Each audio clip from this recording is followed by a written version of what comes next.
Hey y'all, I'm in Asheboro, North Carolina. I am not in Asheboro. I'm in New Bern, North Carolina. Scott and I had to come down to lay his grandma to rest, but that's not what this video is about. I had an amazing conversation with the beautiful Johnny Thomas. Do you know Johnny? Hairy, sexy, bar temptress.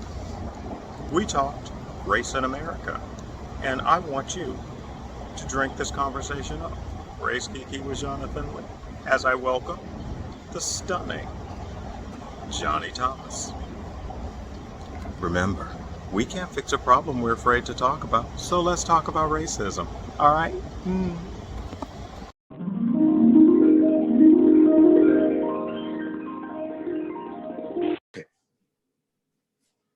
Hey, Johnny, welcome to Race Kiki with Jonathan Lee. Thank you, Jonathan. Thank you for having me. Always a pleasure. So how you been? I'm existing. I'm out of New York, so I feel a lot less stressful in general because I couldn't handle it towards the end of my time there. But how have you been? You know, I've been here the entire time in my apartment on the 9th floor in Harlem, basically watching the world change like a television show. Yeah. And I went into this television show as one person and I come out as another. Because the world that existed prior to 2020, I want no part of. I just no part of it. All of the foolishness that got us there is not worth returning to. So my goal now is to help to create the world that we should actually be living in. I think that's really commendable of you. And it's just a lot of talking. So talk is good.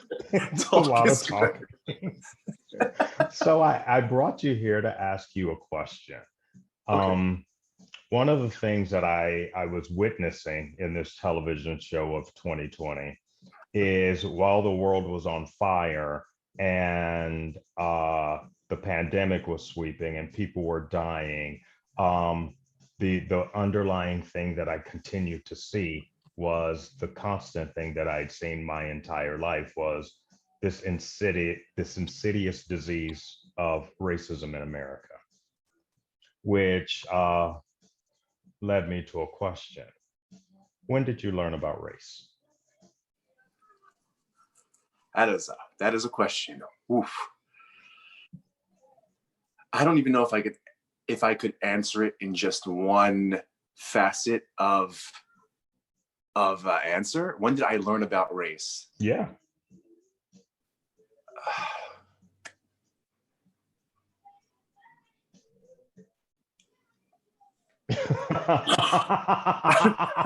that is like taking a shovel and digging it to the earth's core deep.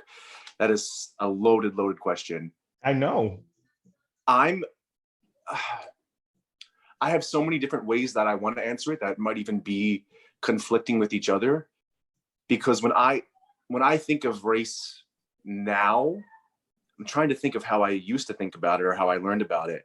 But to me, there is race technically is humanity. Humanity is one race. Mm-hmm. And I feel that somewhere along the lines, we've separated different humans into different races based on mm-hmm. skin color and creed and ethnicity, mm-hmm. when in reality, we are all the same race. Mm-hmm. And I think that therein lies the problem, is that we've convinced ourselves that we're different types of human because of certain attributes or melanin or things that we have no control over. And mm-hmm. I think that's the core being of racism, is that you're making up this concept that we're all worth different things based on the different types of people we are, and that one is better than the other. Mm-hmm. At least that's how I've come to grasp it. But I think even when I learned about it, I thought this doesn't make any sense, because I remember being in science class and we were learning about genus and like species and things like that. And I was being told that like race, about the human race and comparing it. And I was like, well, we're all one species. So why are we compartmentalizing different types of humans and saying one is different or slightly better than the other because of this, that, and the other? So I think that's, I remember learning about it young and being like, well, why do we have this word? And why do we have to classify race? And then, you know, as you get older and you learn the history of this country, you realize that it's a tool used to oppress people. At least in my way of seeing it. I don't know.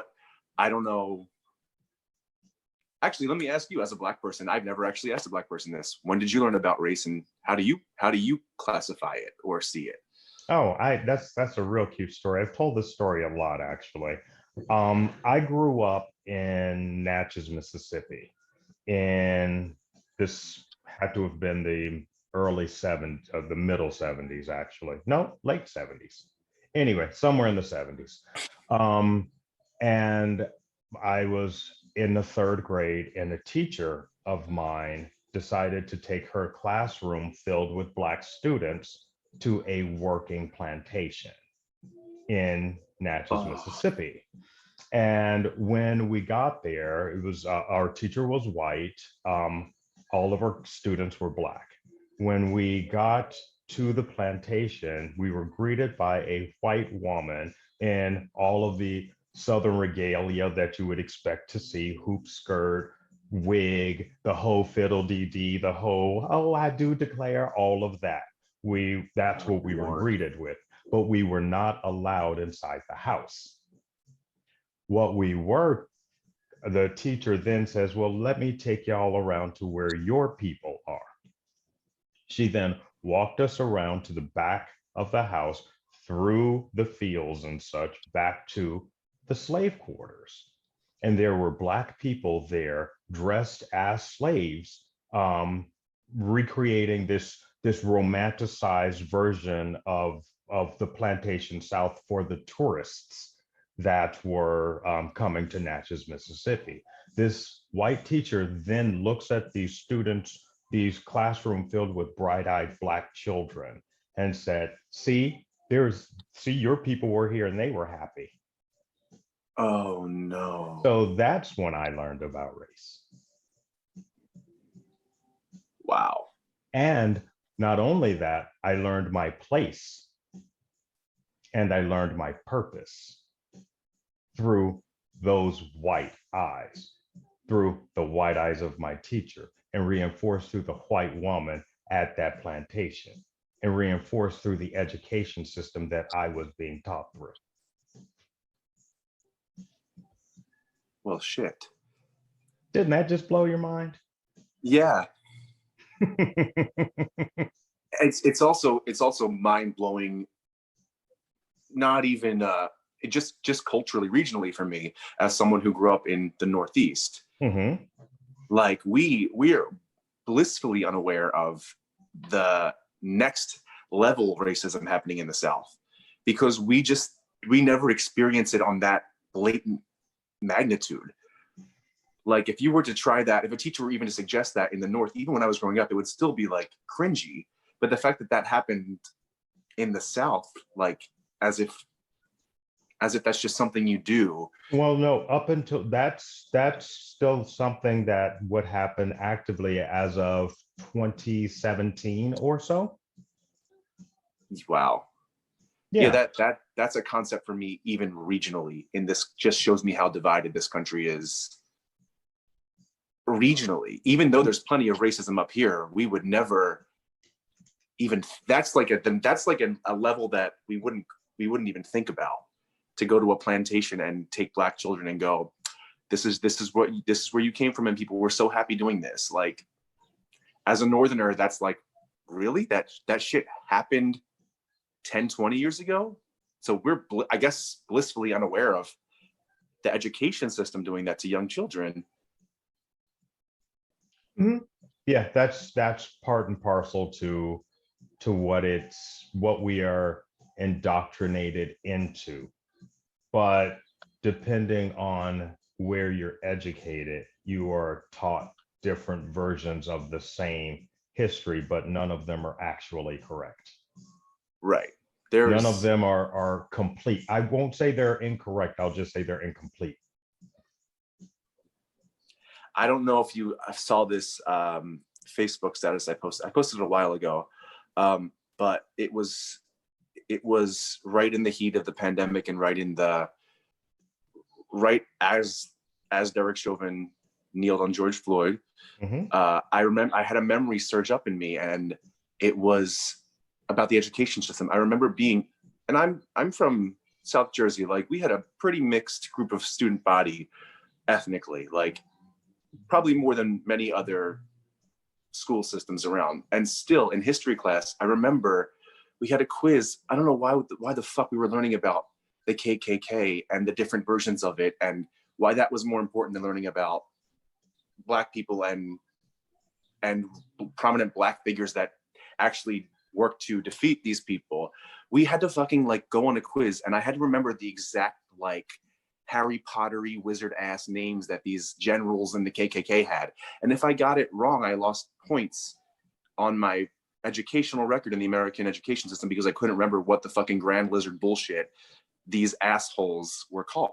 And that memory popped up in me like all these years later as that was all happening. I was like, oh my God, that's fucked up. Yeah. That my permanent educational grade was based on the fact whether I knew a murderous white person who probably killed many, many Black people, Mm-hmm. what his fucking general name was or his title was. Mm-hmm. That's insanity. And that was like in 2005.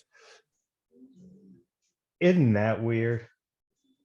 It's beyond weird. But then when we have your brethren who are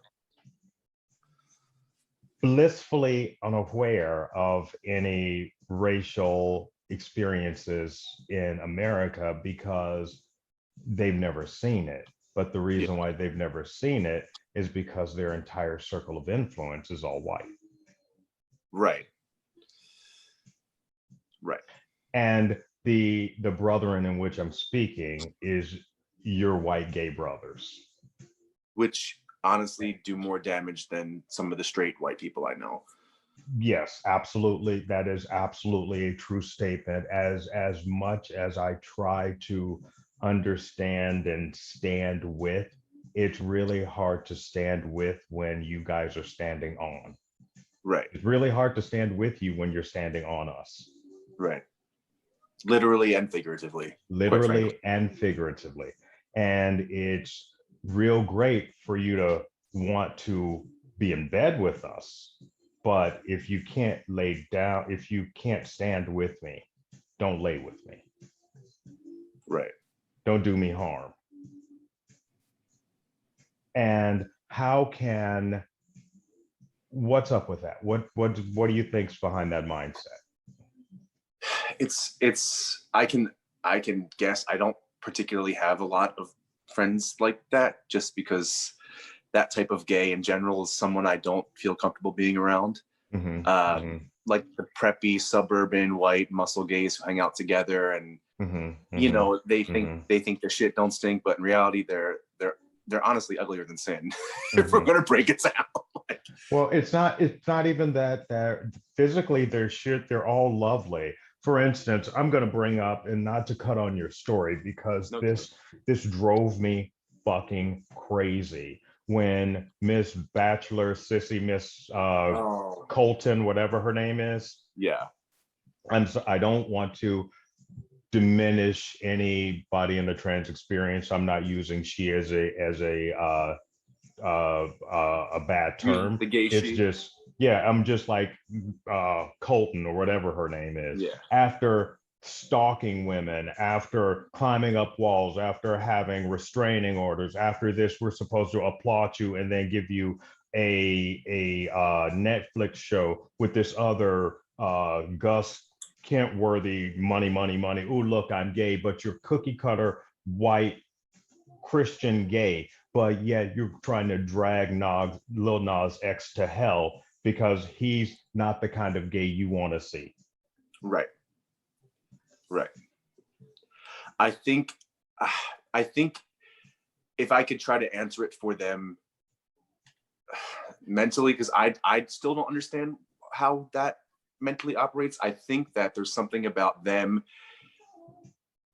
They're still white, but in their minds, they're a minority. So they maybe think that they can get away with other things because they're gay. I still don't know, but it has to do with they're still white at the end of the day. But I don't know why they think that I don't know. I'm trying to put myself in that mindset because those type of people I don't really want them to be around me. And I know that group, and I hate to generalize people. I really hate do. to generalize people as well, but sometimes when it all looks like a clone and it acts like a clone, it's kind of a clone. Right. And then it's like that, to even dig deeper, that same concept of like, again, this sounds like a generalization, but I don't really think it is, when, you know, these muscle white boys want to date a clone of themselves. I don't understand that either. Why would you want to date someone that's going to be a testament to how fucking big your ego is to want to fuck yourself at the end of the day, you know? And then have all your friends look exactly like you. Right. So what does that conversation sound like? I think if I could make a educated guess as to where the root of that is there's probably definitely some trauma with them coming out to their parents, but I think a conversation their parents. Oh, I think I'm back. There you are. Sorry, I got a phone call. I think there's definitely trauma there with being gay and a lot of shame. But I think, and I'm almost certain that for many of them, something their parents told them was, at least you're not dating a black girl. At least you're just gay. Or at least you're just not dating a black guy. And I'm pretty sure that that's the conversation that probably their parents had with them. So they're still clinging onto their whiteness, even though they've gotten shit for being queer. They're still white, which is still better than being black. I see that. I've dated that guy. And I knew that I was dating that guy when his parents were in town and he paraded me around as if I were a look, daddy, look what I got. And I met dad, and dad was icy. Mom was icy. Son was living. I was livid. Yeah. But I couldn't show how I felt, because then I would reinforce the idea in dad's head who I was supposed to be, and in mom's head who I was supposed to be, and in son's head who I was supposed to be. So I had to sit there, elegant, classy, graceful, than all of them, sitting through this terrible unseasoned dinner. Oh no, not the unseasoned dinner. An unseasoned dinner. The boiled chicken. Oh, is this too spicy? Bitch, shut up.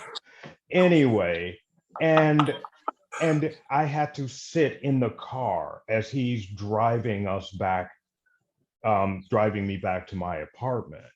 And he's all like, I can't wait to show. We're done. How fucking dare you? I can't wait to show you. That phrase in general is just kind of gross, as if you're an object. Yeah. Or a bargaining chip. Or a bargaining chip. Or an act of rebellion. Right. At your expense. At my expense. Or, well, you know, I've always wanted to know what it's like.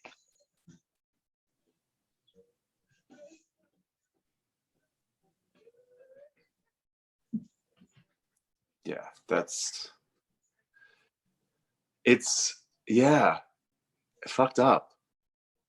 But it's good for, I don't even want to say it's good. It's important for me and other white people to listen to those stories, because I don't hear a lot of them. And I guess it's because only now it's comfortable to start having these conversations in the public Mm-hmm. eye. But I Mm-hmm. wish I would have sat down, or I wish I would have felt more comfortable to ask, or maybe Black people would have felt more comfortable to open up to me when I was younger to really have these conversations. But it just, everything was just so swept under the rug growing up in the 80s and 90s, where they say, oh, well, slavery's over, everything's gone. I don't see color because you grew up in what this whole lie of post-racial, Right.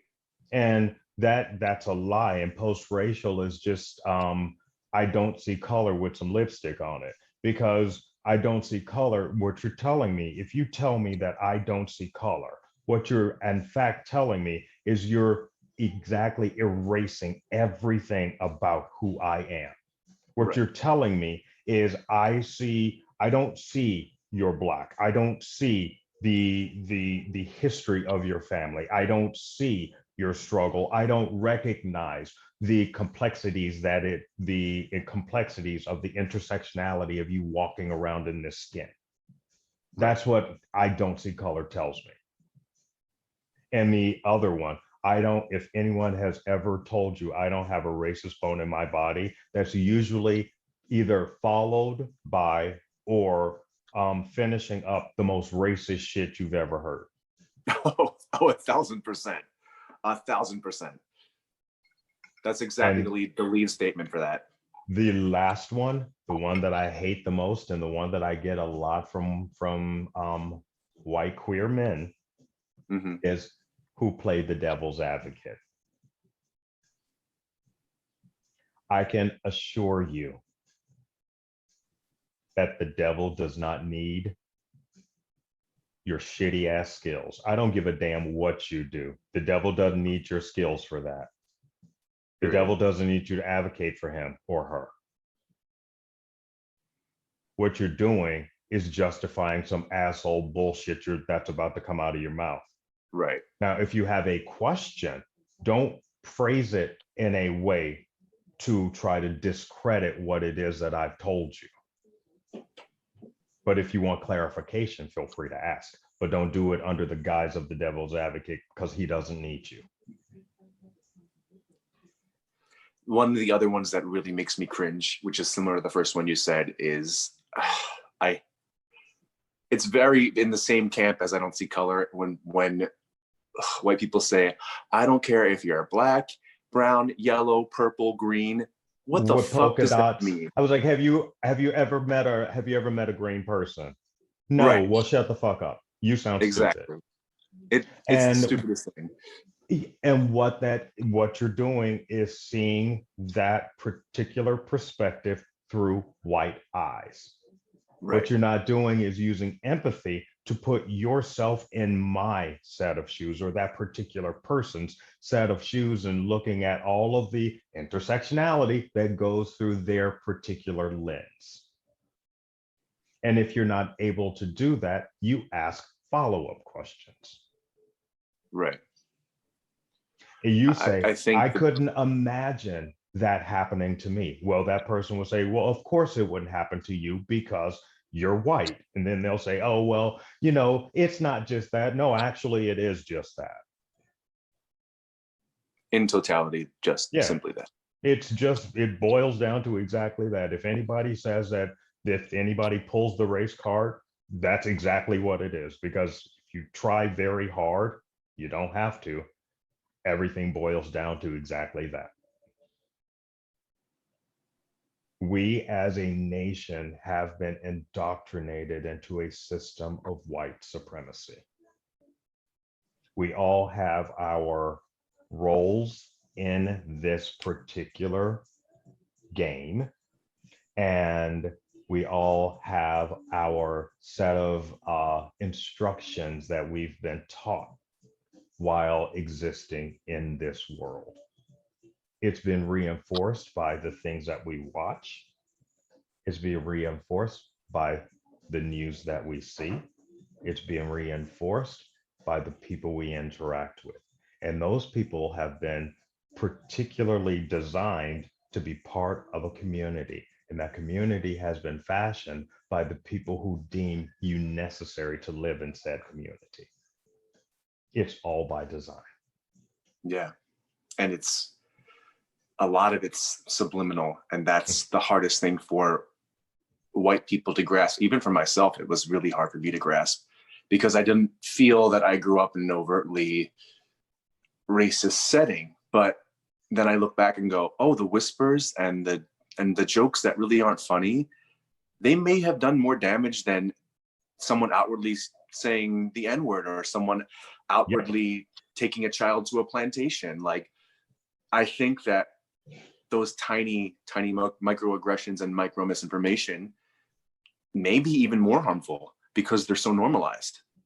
And there's so much more. Well, think about it this way. You leave your house every day and you're looking beautiful, you're feeling it. Everybody in your world, in your tiny little bubble inside your house has reaffirmed how you are, who you are. You step outside and somebody will say a dig. That's like it's a little cut from a razor blade.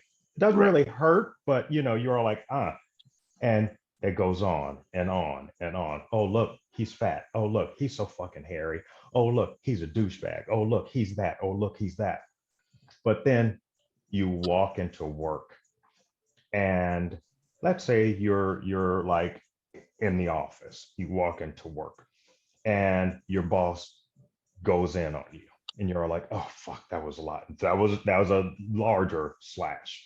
And you're like, okay. So you get home after this whole fucking day, and then your partner and you have a thing, and then you go into the bathroom, and that's the only time you can feel like you're safe and you're alone, right? So that's just the challenge of everybody. Everybody has that particular challenge. Now, you live this same story while being Asian, while being Black, while being Mexican, while being Filipino, while being Muslim, while being everything. But we all are getting these tiny little slashes all through the day. But then you add racism on top of it. And then you add I'm trying to do really well and I go to work and I'm busting my ass. And here comes my boss's son who gets promoted to this job that he is not qualified for because I know that I am, but they won't give it to me because I'm a Black woman. So that's like a deeper stash.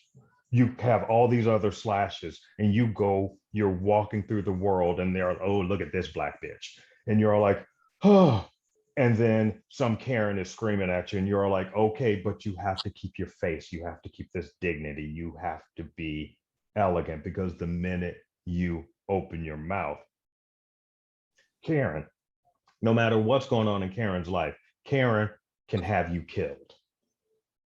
But you can't say anything.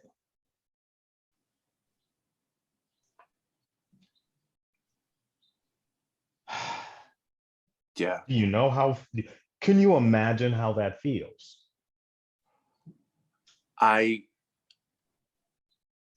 can empathize with it because I have empathy, but in the same breath, I will never know that exact experience. I can imagine just from you saying that, because I've seen it happen, or at least I think I've seen it happen, that every time a Black person steps out into the world, we have those little daggers that cut us every day. I imagine, and correct me if I'm wrong, but as a Black person walking out into a white world, every gaze you get from a white person is tiny daggers on you.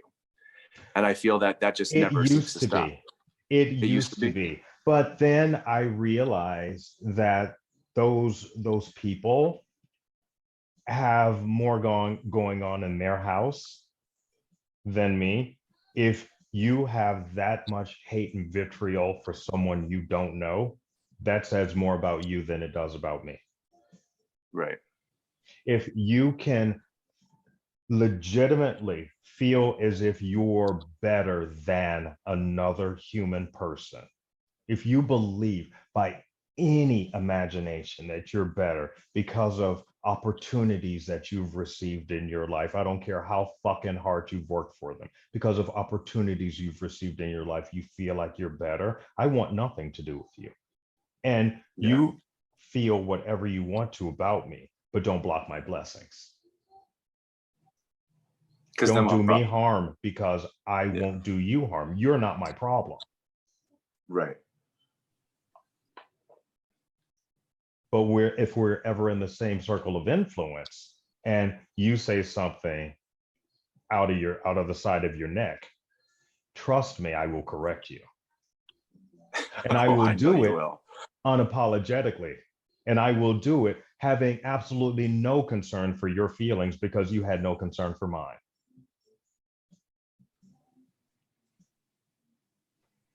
Yeah. Actually, this makes me think of something, and I'm glad I'm going to talk to you about it, because I had reflected on this recently, and it never hit me until now, and it involves you. And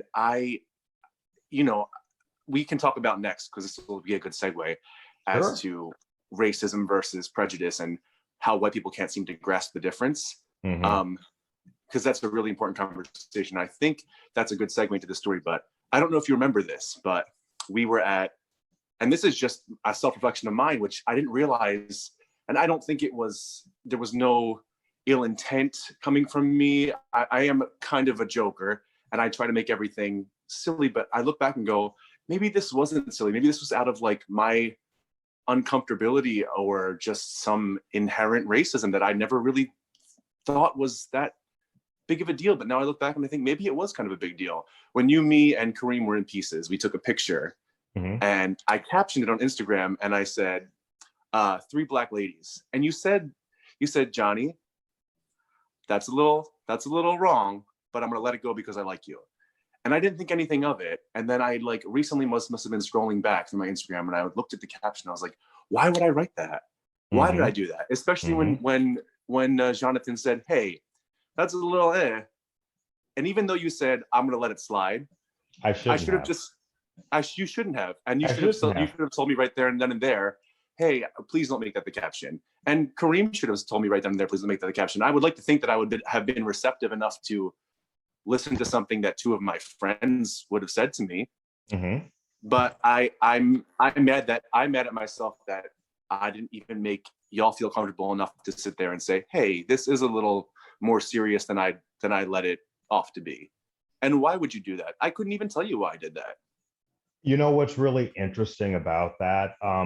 I would not be too very upset with yourself about that, because I would look at it as, you have learned the error of your mistakes. You know full and well that was goddamn stupid. You know it, I know it, Jesus knows it. It was stupid then, it was stupid now. But what you're realizing is the impact for why that was stupid. Right. It was you saying that I don't like that, and me just not acknowledging that.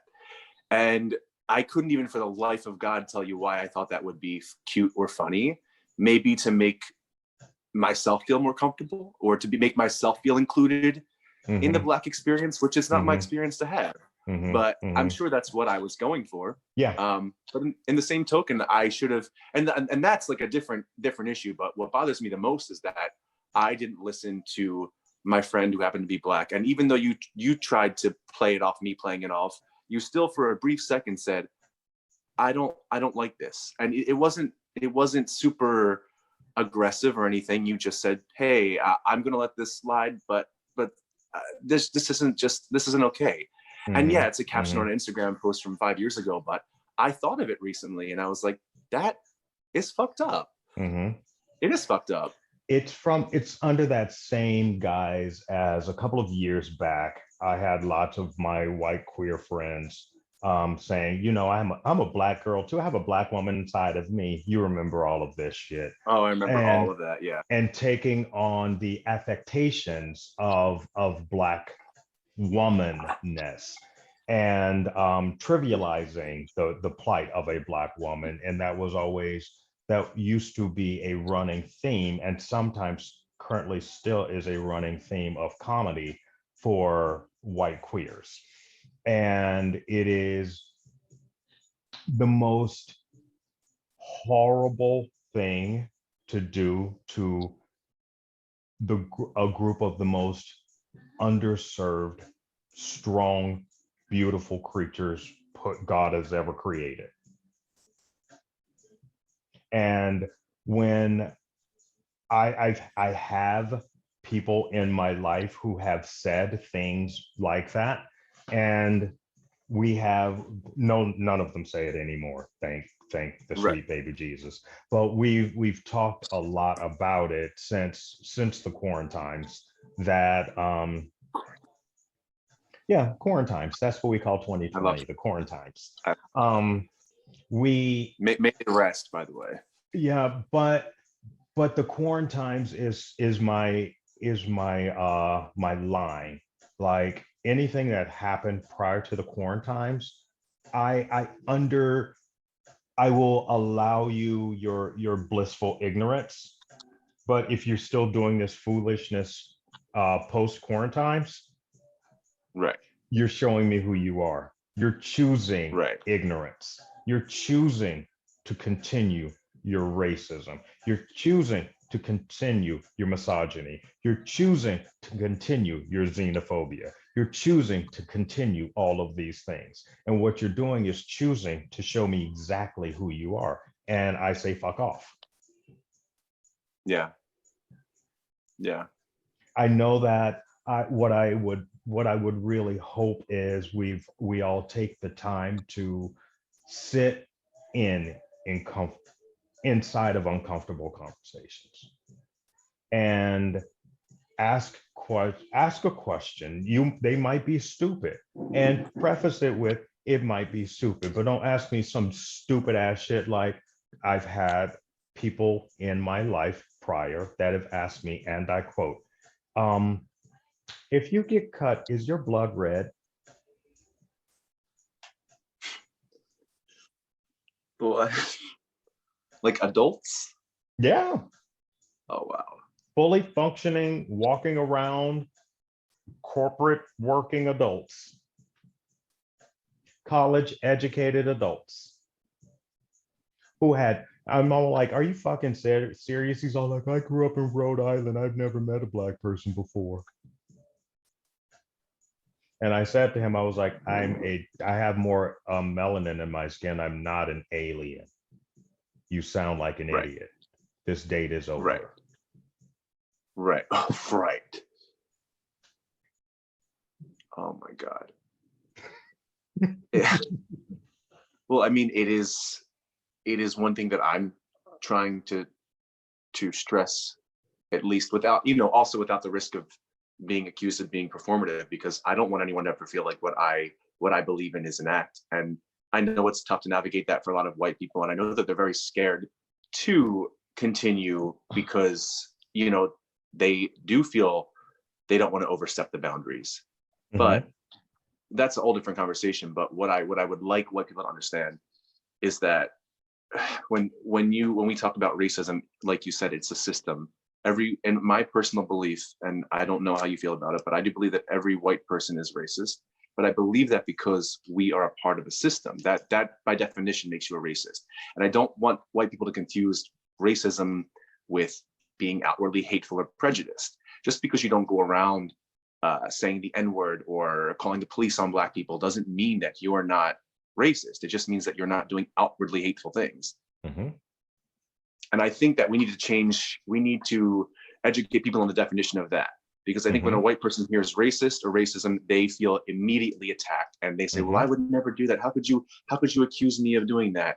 Well, that right there is the problem. Because if you can't, even if you're not as hateful as the next white person down the line, or you're less exposed to extreme racism based on what part of the country you are, you're still involved in the system. You're still a cog on the wheel of that. So we have to take accountability as white people to say that just because I've had a pretty open experience doesn't mean that and just because I'm a nice person, I still know that I'm a nice person. I feel like I'm a kind person.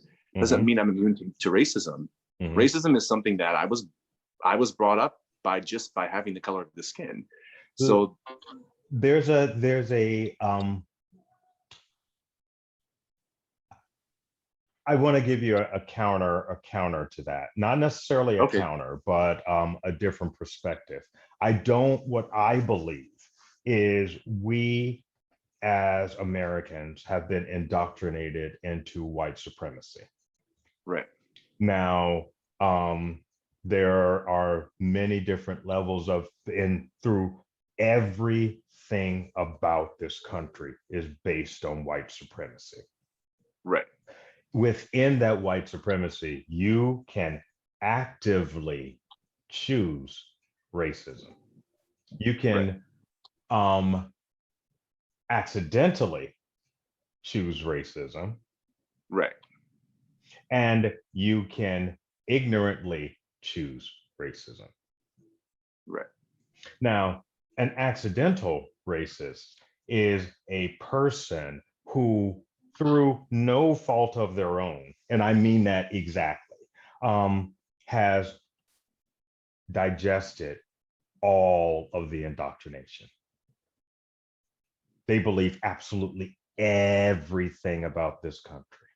And everything about this country is through the lens of this American dream. The white picket fence, the 2.3 mm-hmm. kids, the beautiful wife, the successful corporate job. That particular corporate dream is very nostalgic of the 1940s, and it is very, very, very white. That is, we've been sold that particular narrative in our entire lives. And if you buy into all of that through no fault of your own, you're an accidental racist. I say that because within that particular narrative, there's anti-blackness, there's anti-Asianness, there's anti-Muslimness, there's anti-immigrant, but that's all built into this narrative of the American dream that we've all been indoctrinated inside. That makes you accidentally racist. Right. So if you're a knowing racist, you know all of that. Then you go deep. You're all Hitler. You're white power. You're at the rallies. You've learned as much as you feel like you need to, and there you go. The last kind are the most dangerous. The last kind are the racists that go into politics, and then they legislate racism, and they speak to the accidental racist, and they speak to the knowing racist, and then they get policies voted that continues this indoctrination into white supremacy. Yeah. Yeah. Do you not think that, and I think maybe something different can be said, that we're getting more educated and educating our youth, but do you not think that every white person in this country could be considered racist to some degree, whether we want to admit it or not? I believe that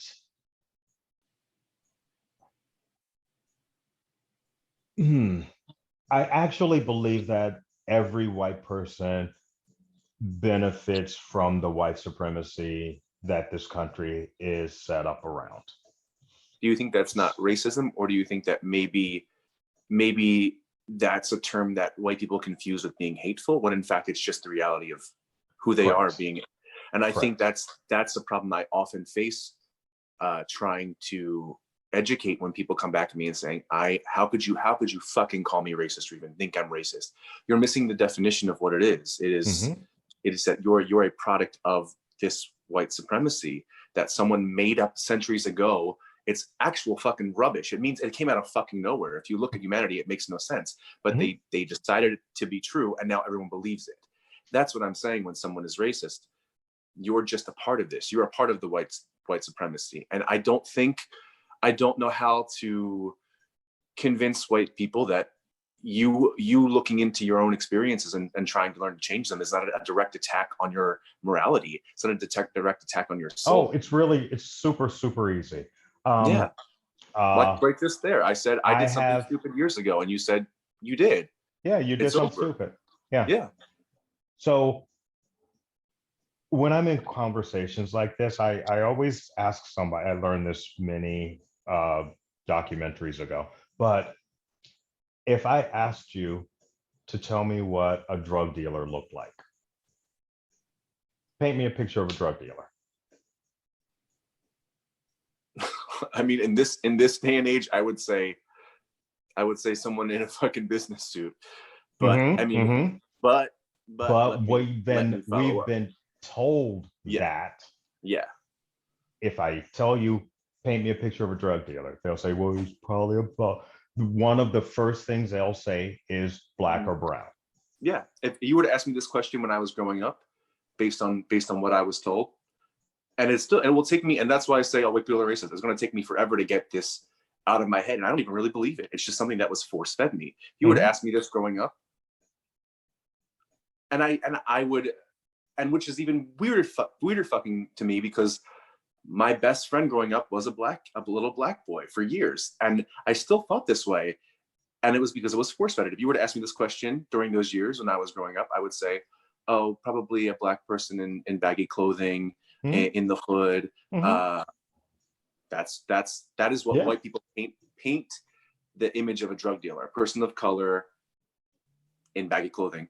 What about a criminal? The same image. What about a prostitute? A black girl with hoop earrings, in short skirt. Yeah, in the hood. What about, it all takes place in, you see a couple of black teens walking down the street towards you. What are you going to do? You're going to fear for your life. Exactly. These are things that we've been indoctrinated to believe. You don't see black people as human. Right. We've been taught to be on alert every time you see a black or brown person. But we, black or brown people, have been taught that we have to act right when we're around y'all. Because if we act any old kind of way, here you go calling cops. Here you go saying, following us around stores. Here you go telling us we can't afford to be where we need to be. Here we go at a gay bar not being able to get a drink when 16 of our white friends have gotten drinks. And you're next in line, which is even worse. When we're next in line, when we've made eye contact with you several times and you just ignore us. Well, fuck you, bitch. I'll take my money elsewhere. Exactly. Here our queens go. Go on. To play on what you just said, that white people don't see black people as human. What I think is even more specific that stands out is that to carry on to that is that white people see black people as instigators of something that shouldn't be going on. And that's what we need to fix. It's just the mindset of how white people see black people.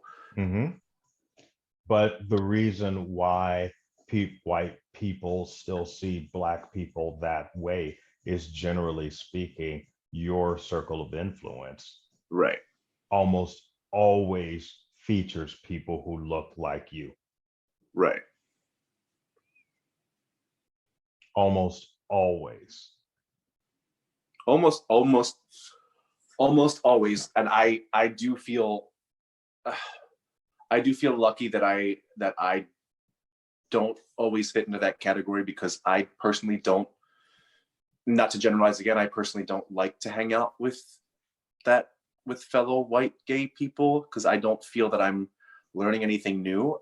The same reason why I don't like to travel within the country. I like to mix it up with all different kinds of people, but that's also just me personally. And I feel lucky to have learned that younger, and I wish it was something that more people would be open to. And that infuriates me it infuriates me as a white person. And when I see groups of white people at a table having their drinks, I'm like, well, I would never, I don't want that kind of experience. There's nothing not to beat a dead horse, but there's nothing seasoned about it. Like, it's the same bland ass bullshit. And maybe it's because, I have a bunch of ethnic things going around, and I've had different upbringings, different cultural upbringings for my own family, and that made me want to experience more of it. But it's just, I've never felt that I fit in with that group of people either, because I'm the grandson of immigrants on both sides, and I've listened to those stories of how they were hated on, and how their skin color was judged, and they were darker than me. So how can I not learn from that? And my mother tells me this story, which I can't even fathom that the rest of my family hasn't blown their minds. And it's so casual. My grandfather was a cop, and he was very dark. We're still not really sure what his ethnicity was because he was adopted. Okay. But my mother told me, and she told me this recently, and I had never fucking known. She said, "Oh, back in the 60s or whatever, we were going to a campground for a vacation, and we went, and we weren't allowed in because they said that my dad was black." I said, "What the fuck? Like, campgrounds were black and white, like in the late 60s still? And like the fact that you didn't fucking have a major mind blown moment from that, you inadvertently experienced racism. How does that not give you a fucking life-changing moment?" But that blew my mind. Like, once a white person experiences that dehumanization for themselves, they have to fucking learn something like that. As a grandchild who never even experienced it, like, I wonder how he felt. I wonder if he learned anything, because that's exactly how a black person's going to feel. Yeah. To be turned away from by the pigmentation of your skin, that's mind-boggling. And the history books are the real fucking culprits, because it did not happen that long ago, even though they make it seem like it happened eons ago. When and I know our parents, well, you're much younger than I, but my mother has seen some things. I've seen some things. There have been times in my life traveling through Mississippi where we traveled on our way from Natchez, Mississippi to Jackson, Mississippi, and stopped in a town where it still had whites only signs. Yeah, and I was born in the 70s. Oof. So here we are, beautiful black babies walking around like, okay, I guess we're going to get back in the car and not go here. But then I go to Michigan, and I'm at a gay bar in Michigan, and I'm told by the white gays that it's not the N-word night. So unless I'm there to sling dick, I should probably leave. So that was that. That was 10 years ago, 15 years ago or so. So these aren't uncommon things. I'm sure if you ask casually any of your black or brown friends how often they're sexualized in a day, they could probably turn you red with blush with the stories they would tell. And again, like, I think there's something to be said about learning to cultivate your empathy, because I can almost understand that as someone who's constantly fetishized for this, constantly fetishized. So when someone tells me that, when a black person says, "Hey, this is how I feel being sexualized," I can say, "Oh, of course I fucking believe you, because I've had a very similar experience." And when you cultivate more empathy, you're able to believe and listen to what people tell you. So I think that maybe it's, and again, I can only speak from my experience as someone who grew up in, Philadelphia, Jersey, New York area, where the racism here is so, it's prevalent, but it's not in your face like the South. Like, you're saying these things, and even when I was a child, that would be like, that's fucking crazy. No one does that. But here in the Northeast, like, I look back now and say, all of these things that we're told subliminally, maybe they're less of a in-your-face degree as the things you've experienced in the South, but they're just as dangerous. They're more dangerous. They're more dangerous because they're normalized. Because if you were to go to a typical white person who, if you're in a group of white people, broad daylight, in business suits, in the North, and one of the white people, it's all white people, one of the white people says the N-word out loud, we would probably give each other shit and walk away from them. But in the South, I don't know how that would go over. But I've been in those situations up here where like someone casually dropped the N-word and every white person in the group said, "You don't say that anymore," and they immediately felt like shit. Okay. But the fact that that still happens, like the fact that people said that to you in a bar in Michigan, Yeah. I don't. It's almost hard for me to compute that all that stuff still goes on. Michigan, that's happened in a bar in New York. Please. Wow. There are bars in New York that I wouldn't dare step foot. I walked into one bar one night, one afternoon. I think it was around Pride. My handsome boyfriend and I stepped inside of a bar. He's white, I'm black, obviously. We walk into a bar, and every dude in that room turned and looked at us with a look of disdain on their face. So disgusting. We were all like, okay. We just backed out of the bar, closed the door, and never went to that particular place again. And that is a gay bar in the Village. That's fucked up. I guess also something that I have to take accountability for is being blissfully unaware. And just because I myself would never fathom, I just can't, I could never do that because I don't understand it. And I don't live that life. Luckily I was brought up to a lesser degree of ever being that hateful and being surrounded by multiple types of people that it kind of shaped me. And I'm not without fault. There's still a lot of things I need to look at that are subliminal, but I think that the worst part is me just not seeing it or not realizing it as a white person from the outside in, or I guess regretfully I can say, why didn't I pursue these things further when I could tell a black person was uncomfortable? Why did I just think that had nothing to do with someone maybe being racist around, or, you know, even back to that situation, why did I not probe you and say, why is that wrong? Why did I not do that? That was a blind spot. That was a blind spot at that particular moment, but you're aware but it's of happened it now. Before. Yeah, of course I can take full accountability and I will move on with it. And you also know deep down that I would never want to hurt you as my friend ever in a million years. I know. And I know we both know that, but I wish. But words are super important, and intention is always important as well. So I forgive the slide. You are goddamn right. You shouldn't have said those words, but they're out there. Yeah. And we've both acknowledged them. And they're gone now. I took them down. I will say that I've been very happy with the way you're using your voice on all of your platforms. I love how you are trying to be a force for anti-racism. It makes me very pleased to know you.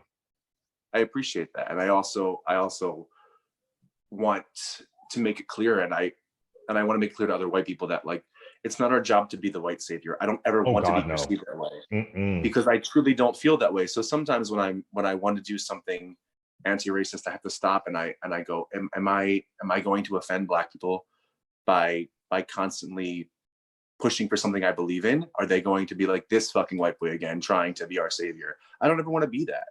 You know what, I'm toying around with this term. I've been using it as of late.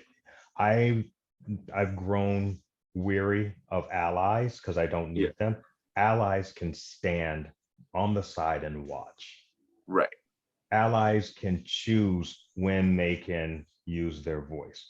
I have no interest in allies. What I have around me are accomplices. Right. What the people who surround me use their whiteness for the greater good, like you're doing. You're taking into all the empathetic count of, is this going to be offensive if I were? No, you're doing all the right things. I'm very impressed. That's why I wanted to talk with you, and I really wanted to commend you on on using your voice. I wish that more people would. I appreciate you for saying that, and I can take the compliment, but I do want to, whenever I'm saying these things, I want it to be very clear that this is not about me. This is not It about, has nothing to do it's with not. you. Mm-hmm. So when you say that, I want you to know how appreciative I am, because I know you can see my intent, Mm-hmm. because I know you.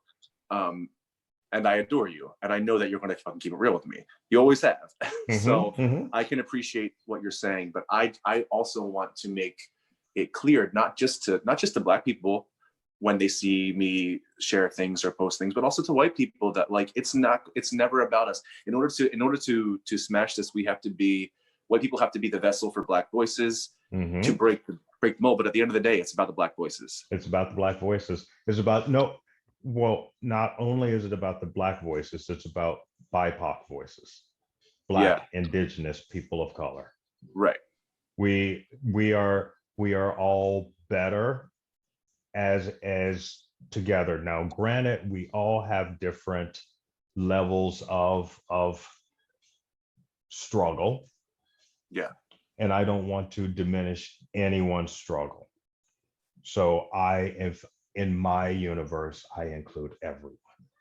But we don't have to diminish other people's struggle to make a point that some people really need our help. Black people need our help. Black people specifically. We are the ones being executed.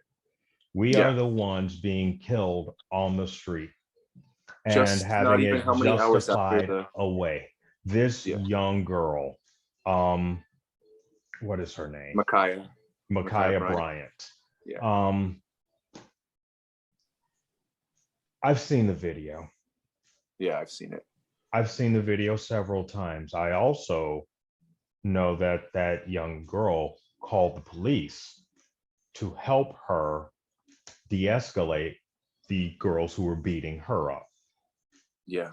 And I know that when the officer showed up and it was a tense situation, he gets out of the car, he sees what's going on.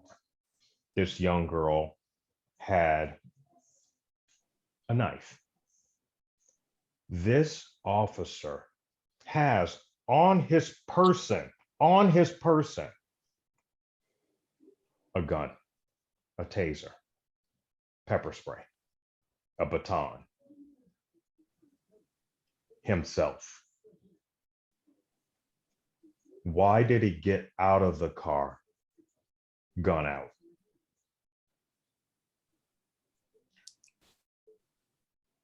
When you get there, why is the first thing that you're presented with a gun? He saw that young girl have a knife. What could she do with a knife that he couldn't stop with a taser? Exactly. That he couldn't stop with pepper spray? That he couldn't interrupt with that baton? That he couldn't have gotten involved in? He could have wedged himself in the middle. He's wearing armor. There are many other things to do that would not have resulted in that young girl calling the police officers to help her protect her life from someone else, other people. But now we're demonizing this young girl. What I hear over and over again, that this young girl had a knife. She had a knife. She had a knife. She had a knife. She had a knife. What happened before that? Can we hear the 911 call when she called for? Can we hear that? Meanwhile, all the white mass killers in school shootings had fucking guns in their hands and didn't get in their hands. And guess what? They're getting carted out. They're getting taken to McDonald's. With water bottles. With water bottles. We had 147 mass shootings. And you're gunning down a 16-year-old girl because she has a knife. Well, it goes right back to what you said, that in the realm of white supremacy, white people see Black people as not human, as disposable. And that tiny little demon, no matter how big or small it was indoctrinated into you, is in every white person. It's in every white person. Cop, that is in there, and it She's a happened to be. criminal. She's She's a a big, criminal. and she's a grown woman. You didn't see a That's 16-year-old bullshit. girl. You didn't see a 16-year-old girl. What you saw was a grown woman. And And that's then again why words are important. you're going in here criminalizing a child, just like Adam Toledo, 13-year-old boy, shot him down. And then we're trying to paint this narrative of he had a gun. He had a gun. Again, you could have shot that little kid in the kneecaps. You could have shot him in the kneecaps. And even that's not the bare minimum. Sorry, I lost you. That's all right. You're popular. I know, my friend's texting me. I'll see him in like 10 minutes, 20 minutes, whatever. He can wait. He can wait 20 minutes. But yeah, it all goes back to that. And that's just something that lives in every white person. And I hate to break the news to everyone, but like I said, like it's there, and it's something that it's going to take a lot of self-reflection, a lot. And it's going to take whether we lot permit of it or not, uncomfortable conversations. Yeah. It's going to take a lot of feeling like, I don't know how to feel. You know what? You sit with it. Yeah. You sit with it and you digest it. Don't come to your Black friends, and if you've never hung out with them, if they can't influence your decision, you don't have Black friends, you know Black people. Right. You So can't don't care say about someone and not listen to their plight when they're serious. Exactly. You can't call me your friend if you see people like me getting murdered on the street and you can justify it. You can't call me your friend. Especially now, after the quarantine times. You made a great point, because this is a lot of soul searching. Yeah. You You've can't had a call me whole your year or friend. two. Yeah. We're done, bitch. If you are justifying what's happening to my people on the street, we can't be friends. Right. If you need to be the devil's advocate, take your shit over there. I'm done. Yeah. Yeah. And on that note, darling, I want to thank you very much for having this beautiful chat with me. I wish I could have this chat longer with you, to be honest with you. I really do. I really do. I wish I didn't make errands after this, because this was really great. I mean, honestly, I'll say it right now, I'd like to do it again if in the near future you would like to have me back. I would love to do a part 2, because there's so much to be said. I think we just scratched the nail on the surface of even my own thoughts, you know? I know. And you know what's going to be really interesting? As you go through your day, your brain's going to be mulling around with this, and you'll uncover a lot more conversation. And I would love to have another one with you. I would be honored, because I truly believe at the end of the day, like we're never going to not. At least this generation is never going to not unlearn racism. I will be unlearned until the day I die. Unless we actually put in the work to do it. Right. It is something, it's hard to face the reality of the lies that we've been told forever. Yeah. It's real hard. And I'm sure even in Black people, that there's some part, maybe I can ask you this question. Is there some part of you as a Black person in the Black psyche that buys into that bullshit because it's so embedded into your mind as a child? I used to. Yeah, I used to. Yeah, and but that's even fucking worse. When I'm finally able to see through all of this bullshit, and I see the world for what it really is, it makes it so infuriating to watch this all play out like I know it will.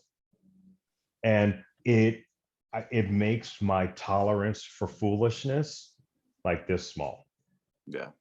Like I can't not say things. I can't. And I'd rather me say it than you go around here. I say this to everybody. I'm going to call you on your foolishness to prevent you from getting your ass whooped. But I'm not doing it for you. I don't give a shit about you. I'm doing it for that Black person that you say some dumb shit to and they beat your ass. I'm more concerned for them because I don't want them to get a record for your dumb ass. Because they'll beat your ass and then they'll end up getting shot. And they'll end up getting shot, or they'll end up with a record, or they'll end up ruining their life for your dumb ass. Exactly. I don't want that for them. So if you run into me and you say something stupid, trust me, I'm going to call you on it. But it has nothing to do with you. Your education has nothing to do with you. It's for the other Black people you run into. Exactly. See, that was an explanation point to this conversation. That's an explanation.